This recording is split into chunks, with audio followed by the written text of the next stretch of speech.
नमस्कार, खबर समय जगत में आपका स्वागत है। मैं हर्षिता जौहरी। आई नजर डालते हैं देश प्रदेश से जुड़ी तमाम खबरें। टीकमगढ़ गांधी चौराहे पर मध्य प्रदेश कांग्रेस कमेटी के प्रदेश सचिव किरण अहिरवार सभी समाज के लोगों ने मनीषा वाल्मीकि को अश्रुपूर्ण श्रद्धांजलि दी एवं कैंडल मार्च निकाला।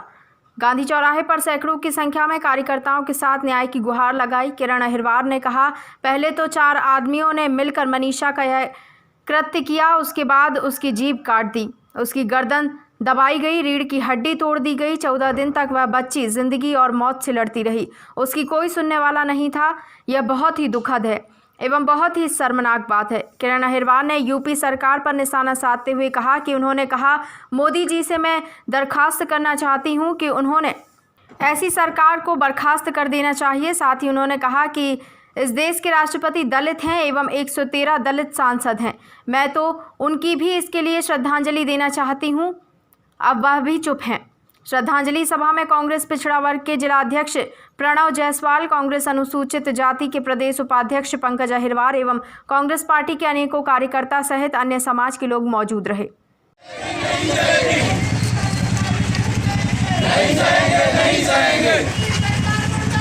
मुर्दाबाद मुर्दाबाद। मनीषा वाल्मीकि को न्याय दो, न्याय दो, न्याय दो। मनीषा वाल्मीकि को न्याय दो, न्याय दो, न्याय दो। आरोपियों को फांसी दो, फांसी दो, फांसी दो। आरोपियों को फांसी दो।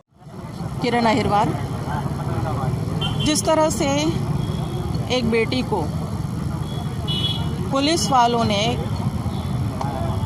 जिसकी कि एक तरह से मैं कहूँगी एक तरह से उन्होंने हत्या ही करी है, और उस बेटी को आपने एक परिवार को भी नहीं सौंपा, उनको ये हक नहीं दिया कि वो अपनी बेटी का अंतिम संस्कार कर सकें, उस बेटी का मुंह देख सकें। उस परिवार की माँ कह रही है रो रो करके कि हम अपनी बेटी को एक बार आखिरी बार देख तक नहीं पाए।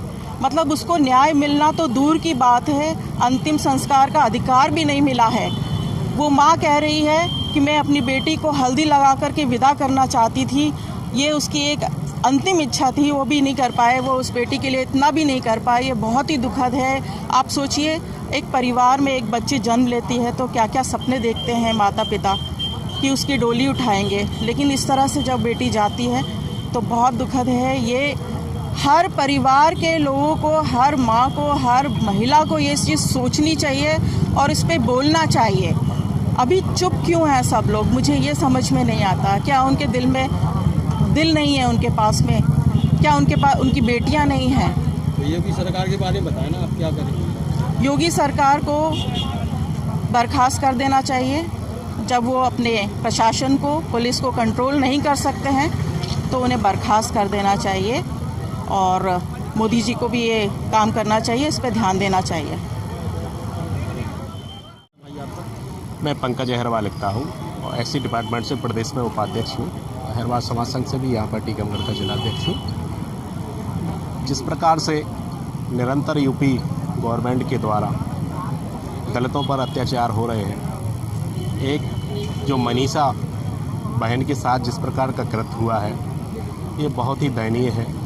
और अगर व्यक्ति के अंदर थोड़ी सी भी मानवता होगी तो बहुत ही हर व्यक्ति कहेगा कि ये बहुत ही शर्मसार और निंदनीय घटना है। इसी के साथ, इस घटना के साथ साथ एक और बहन के साथ भी इसी प्रकार का कृत्य हुआ है, और निरंतर पूरे यूपी में और जहाँ जहाँ भाजपा शासित राज्य हैं वहाँ पर ज़्यादा घटनाएं ये हो रही हैं और टारगेट बनाया जा रहा है दलितों को। मैं तो ये कहूँगा कि जिस क्षेत्र में अगर वो भाजपा शासन कंट्रोल नहीं कर पा रहे तो राष्ट्रपति जी को संज्ञान में लेकर वहाँ के सीएमओ को हटा देना चाहिए और राष्ट्रपति शासन लगा देना चाहिए, ताकि आम जनमानस तो सुरक्षित कम से कम रह सके। खबर समय जगत के लिए टीकमगढ़ से परशुराम अहिरवार की report. For latest news, subscribe to our channel and press the bell icon.